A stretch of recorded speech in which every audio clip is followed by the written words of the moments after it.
ഇപ്പം morning walk നമ്മളിങ്ങനെ നടക്കുകയാണ്. ഇന്ന് നമ്മൾ നേരത്തെ പറഞ്ഞതുപോലെ റിപ്പബ്ലിക് ദിനമാണ്. ഇന്ന് 76ാം റിപ്പബ്ലിക് ദിനം ആഘോഷിക്കുകയാണ് രാജ്യം. അതിന്റെ ഭാഗമായി എല്ലായിടങ്ങളിലും ആഘോഷ പരിപാടികളുണ്ട്. നമ്മളിപ്പോഴുള്ള ഈ കാക്കനാട് സിവിൽ സ്റ്റേഷൻ പരേഡ് ഗ്രൗണ്ടിൽ അതിന്റെ ഒരുക്കങ്ങളൊക്കെ നിങ്ങൾക്ക് കാണാം. നമ്മുടെ ബാക്ക്ഗ്രൗണ്ടിലുള്ള ഈ ഗ്രൗണ്ടിലാണ് പരേഡുകളൊക്കെ നടക്കുക. അതിന്റെ ഏറ്റവും അപ്പുറത്തായി നമുക്ക് ഈ ത്രിവർണ്ണത്തിൽ ഒരു എന്താണ് പറയാ തിരശ്ശീല കെട്ടിയിട്ടുണ്ട്. അത് തന്നെ നമ്മുടെ എന്താ പറയാ ആഘോഷം എത്രമാത്രം ഉണ്ട് എന്ന് വിളിച്ചു പോകുന്നതാണ്.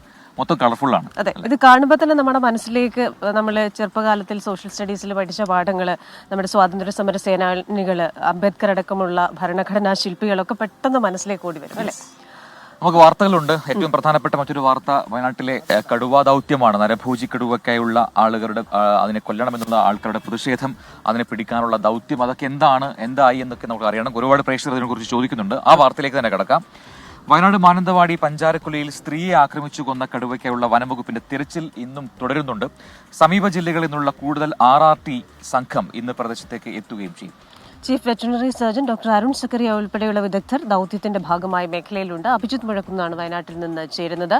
Abhijith, very good morning. ഈ ദൗത്യം ഇന്ന് ഏത് രീതിയിലാണ്? തെരച്ചിൽ എന്തായാലും പുരോഗമിക്കുകയാണല്ലോ. എന്തെങ്കിലും തരത്തിലുള്ള പ്രതീക്ഷകൾ ഓരോ ദിവസവും അല്ലെങ്കിൽ ഓരോ മണിക്കൂറുകളും പിന്നിടുമ്പോൾ നമുക്ക് ലഭിക്കുന്നുണ്ടോ?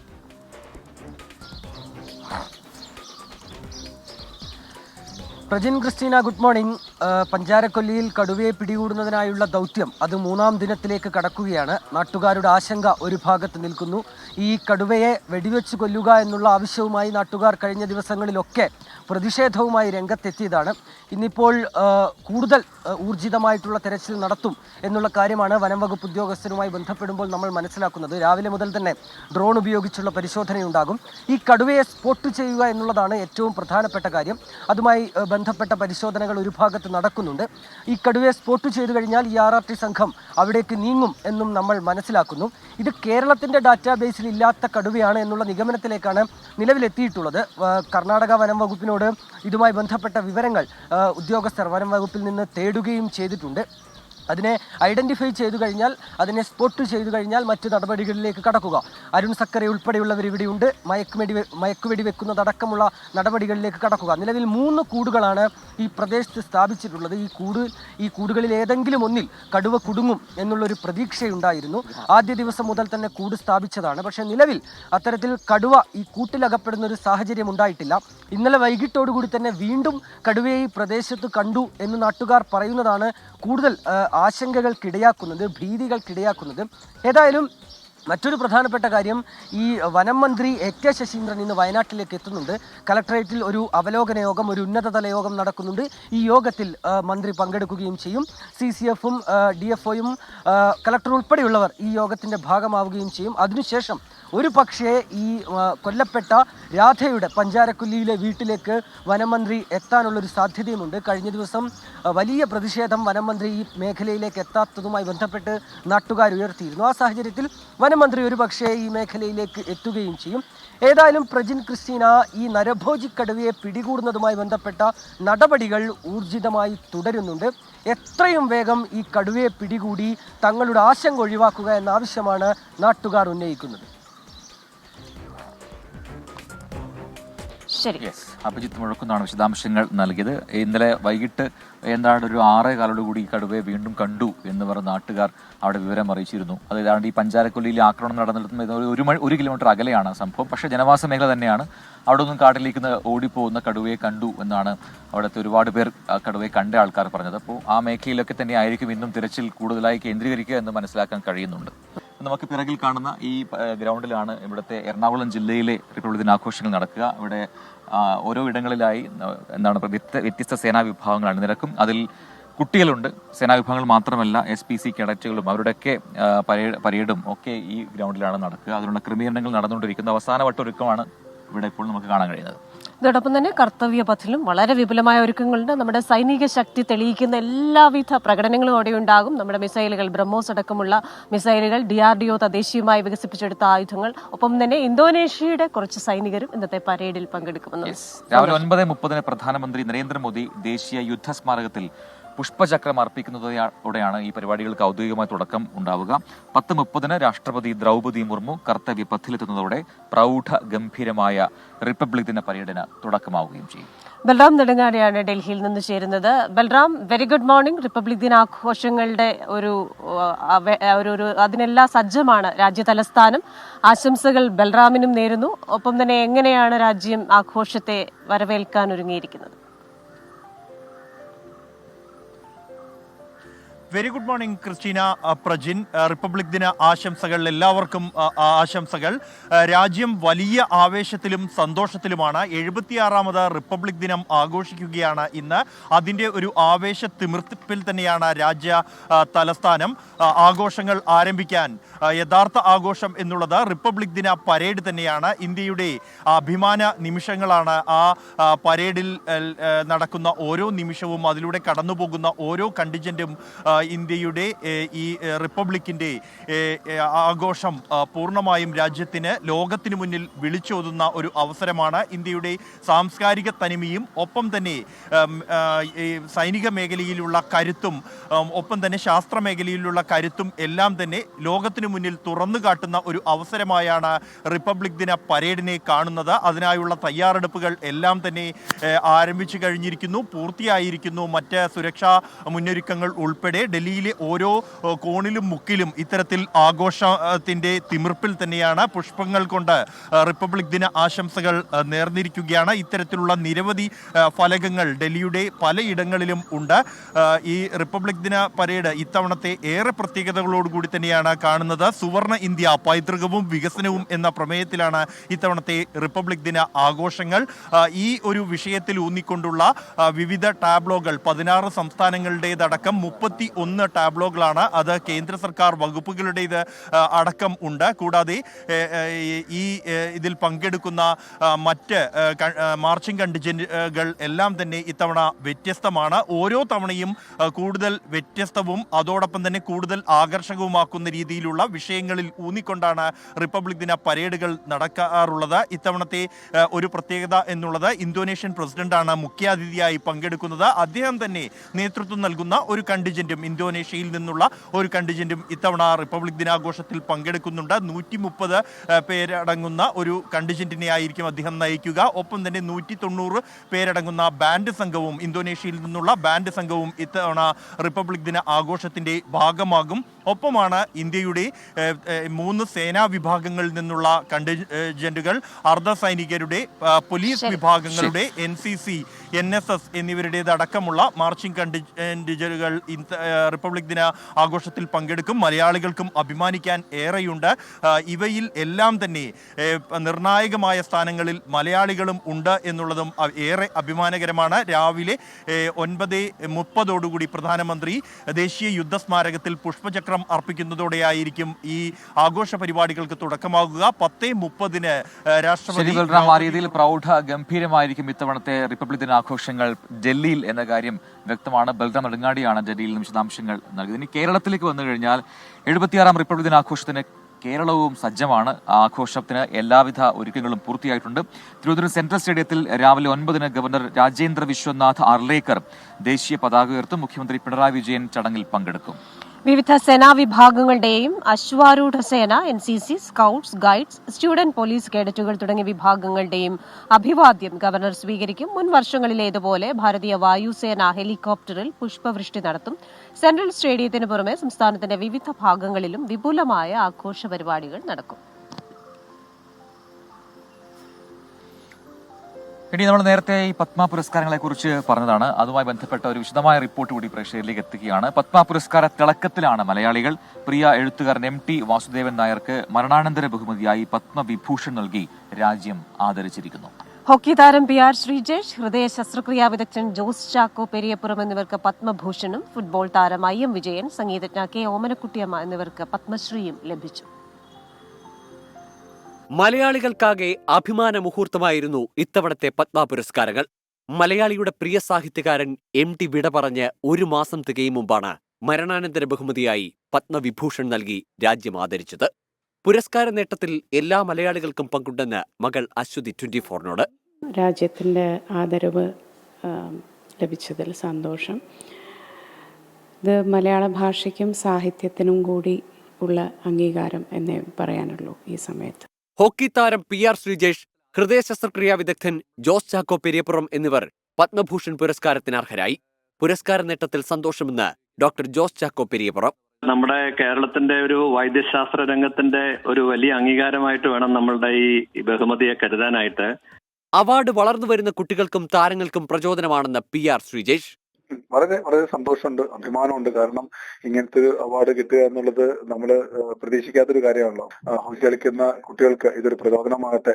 മലയാളികളുടെ പ്രിയ നടി ശോഭനയും പത്മഭൂഷൺ പുരസ്കാരത്തിന് അർഹയായി.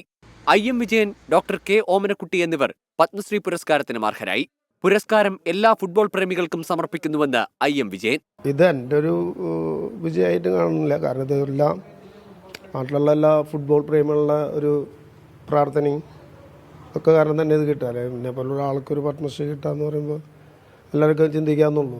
News desk 24. രാജ്യം 76ാം റിപ്പബ്ലിക് ദിനാഘോഷത്തിന്റെ നിറവിലാണ്. അതിന്റെ ആഘോഷ പരിപാടികൾ തുടങ്ങാൻ ഇനി മിനിറ്റുകൾ മാത്രമാണ്. 9:30 ഡൽഹിയിലാണ് ഔദ്യോഗികമായിട്ട് ഈ ചടങ്ങുകൾക്ക് തുടക്കമാവുക. ഇനി നമുക്ക് കേരളത്തിലേക്ക് വന്നു കഴിഞ്ഞാൽ ഒരുപാട് വാർത്തകൾ സംഭവിക്കുന്ന സമയം കൂടിയാണ്. അടുത്ത വയനാട്ടിലെ കടുവയുടെ കാര്യം പറഞ്ഞു. അപ്പൊ കോഴിക്കോട് കൂടരഞ്ഞിയിൽ പിടിയിലെ പുലിയുടെ അവസ്ഥ എന്താണെന്ന് നമുക്കൊന്ന് നോക്കാം. അത് മലബാർ സാങ്ച്വറിയിലെ ഉൾവനത്തിലേക്ക് പുലിയെ തുറന്നുവിട്ടു എന്ന വാർത്തയാണ് ഇപ്പോൾ വരുന്നത്. വിവരങ്ങളുമായിട്ട് Abhijith മുഴക്കുന്നു.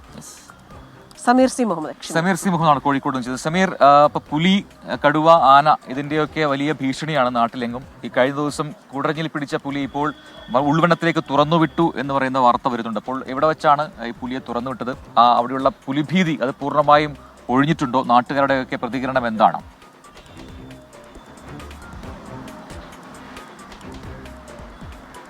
Good morning Christina, Prajin. വലിയ ഒരു ഭീതിയിൽ തന്നെയായിരുന്നു ഈ മേഖല ഉണ്ടായിരുന്നത്. കൂടരഞ്ഞിയിൽ 2 ആഴ്ചയായിക്കൊണ്ട് ഭീതി പരത്തുകയായിരുന്നു ഈ പുലി. അവിടെ ആട് മേയ്ക്കാൻ പോയ വീട്ടമ്മയാണ് ആദ്യം പുലിയെ കണ്ടത്. അങ്ങനെ ആ പുലിയെ കണ്ടതിൻ്റെ ഭീതിയിൽ അവർ ഓടി വീട്ടിലേക്ക് മടങ്ങി. ആ വേളയിൽ അവർ അവിടെ കല്ലിൽ തട്ടി വീഴുകയും പരിക്കേൽക്കുകയും ചെയ്ത സാഹചര്യമുണ്ടായി. അതിന് പിറകെ വിവിധ ഇടങ്ങളിൽ ഈ പുലിയുടെ സാന്നിധ്യം കണ്ടിരുന്നു. 2 വളർത്തുപട്ടികളെയും അതുപോലെ തന്നെ ആടുകളെയും പിടിക്കുന്ന ഘട്ടമുണ്ടായി. വലിയൊരു ഭീതിയിലായിരുന്നു ഈ പ്രദേശവാസികൾ. അതിന്റെ അടിസ്ഥാനത്തിലാണ് പിന്നീട് വനം വകുപ്പ് ഉദ്യോഗസ്ഥർ അതുമായി ബന്ധപ്പെട്ട നടപടിയിലേക്ക് നീങ്ങിയത്. 3 ഇടങ്ങളിൽ കൂട് സ്ഥാപിച്ചു. ഒപ്പം തന്നെ ക്യാമറ ട്രാപ്പുകളും സ്ഥാപിച്ചു. ഈ ക്യാമറകളിലെല്ലാം തന്നെ പുലിയുടെ ചിത്രങ്ങൾ ലഭിച്ചിരുന്നു. അതിന്റെ സാന്നിധ്യം സ്ഥിരീകരിക്കുകയും ചെയ്തു. ഇതിനൊടുവിലാണ് ഇന്നലെ പുലർച്ചയോടുകൂടെ ഈ പുലി ഈ കൂട്ടിൽ വനംവകുപ്പ് സ്ഥാപിച്ച കൂട്ടിൽപ്പെട്ടത്. അതിനെ തുടർന്ന് വനംവകുപ്പ് അതിന്റെ തുടർ നടപടിയിലേക്ക് നീങ്ങുകയും ചെയ്തു. വിശദമായിട്ടുള്ള പരിശോധന നടത്തി. വെറ്ററിനറി സർജന്റെ നേതൃത്വത്തിലായിരുന്നു ആ പരിശോധന. അതിൽ ഈ പുലിക്ക് ആരോഗ്യ പ്രശ്നങ്ങൾ ഒന്നും തന്നെ ഇല്ല എന്ന് കണ്ടെത്തി. തനിച്ച് അതിനെ വേട്ടയാടാനും അത് ഇരപിടിക്കാനൊക്കെ കഴിയും. അതുകൊണ്ട് തന്നെ മറ്റ് ആരോഗ്യ പ്രശ്നങ്ങളൊന്നും തന്നെ ഇല്ല എന്ന് കണ്ടെത്തിയതിന്റെ അടിസ്ഥാനത്തിലാണ് ഉൾവനത്തിൽ തുറന്നുവിടാൻ വനംവകുപ്പ് തീരുമാനിച്ചത്. അതിന്റെ അടിസ്ഥാനത്തിൽ ചീഫ് വൈൽഡ് ലൈഫ് വാർഡന്റെ ഉത്തരവ് ലഭിക്കുകയും ചെയ്തു. ഇതേ തുടർന്നാണ് ഇന്ന് പുലർച്ചെ മലബാർ സാങ്ച്വറിയിൽ ഈ പുലിയെ തുറന്നുവിട്ടിരിക്കുന്നത്. ജനങ്ങളുടെ ആശങ്കയ്ക്ക് ഒരു അറുതിയായിട്ടുണ്ട്. ക്രിസ്റ്റീന, പ്രജിൻ. ശരി സമീർ, എന്തായാലും അവിടെ കുടഞ്ഞയിലെ ആ ഭീതി ഏതാണ്ട് ഒഴിയുന്നുണ്ട്. പക്ഷേ മറുസൈഡിൽ പഞ്ചാരക്കൊല്ലിയിൽ നാട്ടുകാരുടെ ഒറ്റ ആവശ്യം ആ നരഭോജി കടുവയെ കൊല്ലുക എന്നുള്ളതാണ്. അപ്പൊ അതിനുള്ള നടപടി ഉണ്ടാകണമെന്ന് ആവർത്തിച്ച് ആവശ്യപ്പെടുന്നുണ്ട് അവിടുത്തെ ജനങ്ങൾ. അതെ, സാധാരണക്കാരായ എല്ലാവരും അവരുടെ ഭക്ഷണത്തിനായി ആശ്രയിക്കുന്ന നമ്മുടെ പൊതുവിതരണ ശൃംഖലയാണ്. പക്ഷേ റേഷൻ വ്യാപാരികൾ പ്രഖ്യാപിച്ച അനിശ്ചിതകാല സമരം നാളെ ആരംഭിക്കുമെന്ന വാർത്ത കൂടി വരുന്നുണ്ട്. വേതന പാക്കേജ് നടപ്പാക്കണമെന്ന ആവശ്യം ഉന്നയിച്ചാണ് സമരം. ആവശ്യങ്ങളിൽ സർക്കാരിൽ നിന്നും ഉറപ്പ് ലഭിക്കാതെ സമരം പിൻവലിക്കില്ല എന്ന് വ്യാപാരികൾ പറയുന്നു. കഴിഞ്ഞ ദിവസങ്ങളിൽ മന്ത്രിമാരുമായി നടത്തിയ ചർച്ചകൾ പരാജയപ്പെട്ടിരുന്നു. ഭക്ഷ്യമന്ത്രി GR അനിലുമായി നടത്തിയ ചർച്ചയെ തുടർന്ന് വാതിൽപ്പടി സേവന കരാറുകാർ സമരം പിൻവലിച്ചിരുന്നു.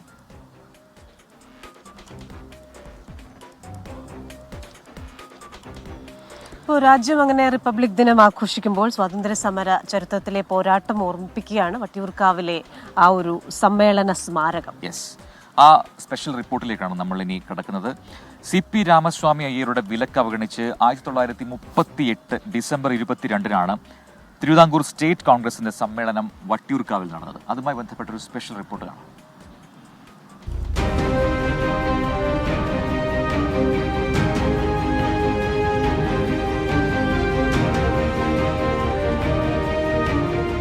സ്വാതന്ത്ര്യ സമര പോരാട്ടത്തിലെ ധീരമായ പോരാട്ടങ്ങളെ ഓർമ്മിപ്പിക്കുകയാണ് വട്ടിയൂർക്കാവിലെ സ്വാതന്ത്ര്യ സമര സ്മാരകം.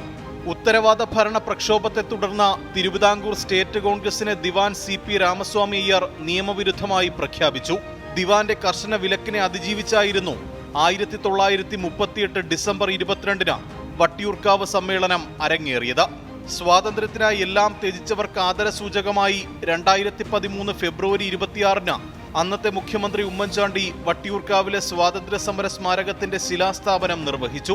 പ്രതിരോധത്തിന്റെയും ഐക്യത്തിന്റെയും പ്രതീകമായി മാറിയ ഇടം നിലവിൽ സംസ്ഥാന പുരാരേഖ വകുപ്പിന്റെ കീഴിലാണ്.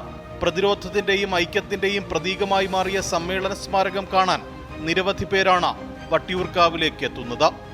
24 തിരുവനന്തപുരം.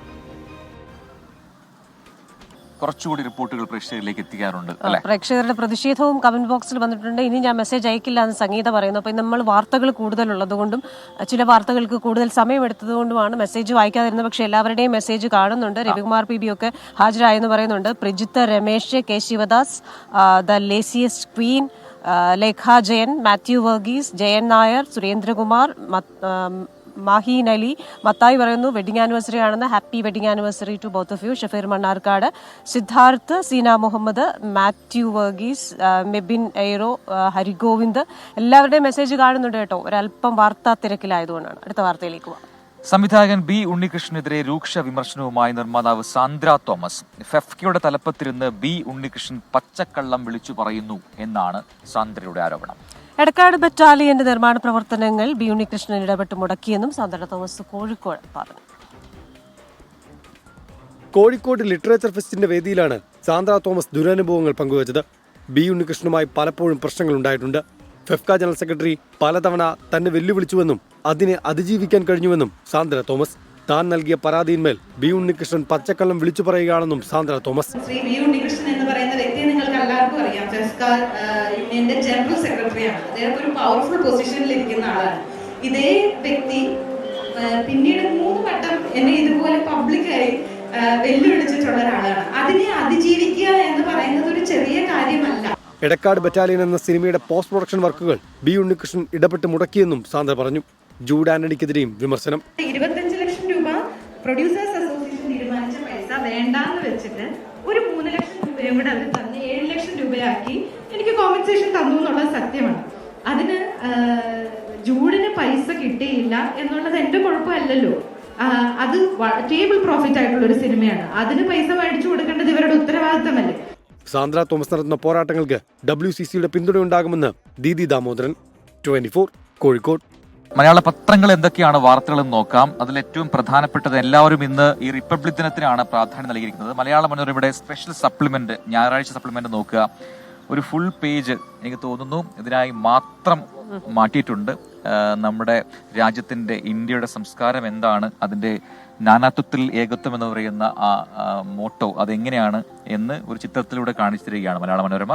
ഒപ്പം അനുബന്ധ വാർത്തകൾ നിരവധിയായുണ്ട്.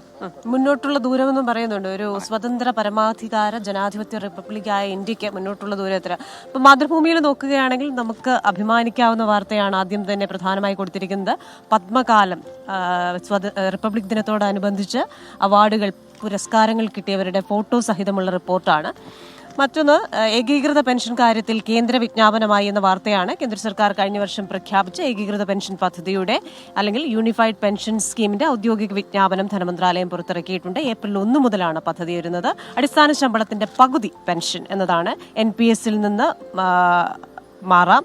കുറഞ്ഞ പെൻഷൻ 10,000 രൂപ, കുടുംബ പെൻഷൻ 60%. അതാണ് ഏകീകൃത പെൻഷന്റെ വ്യവസ്ഥകൾ. ഇനിയിപ്പോ മലയാള മനോരമയിലെ കായികം പേജിൽ കീസ് ദ ക്വീൻ എന്ന രീതിയിലാണ് ഒരു ടൈറ്റിൽ നൽകിയിരുന്നത്. ടൈറ്റിൽ നൽകാൻ എന്താ പറയാ, മലയാള മനോരമയെ കഴിഞ്ഞിട്ടേ ഉള്ളൂ എന്നൊക്കെയുള്ള വാദങ്ങളുണ്ട്.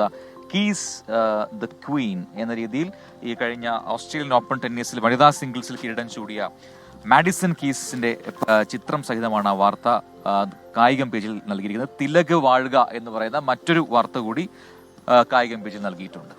അപ്പോൾ നമുക്ക് പത്രപാരായണം അവസാനിപ്പിച്ച് ഇവിടെ നിന്ന് ഈ മോർണിംഗ് വാക്ക് അവസാനിപ്പിക്കാനുള്ള സമയമായി.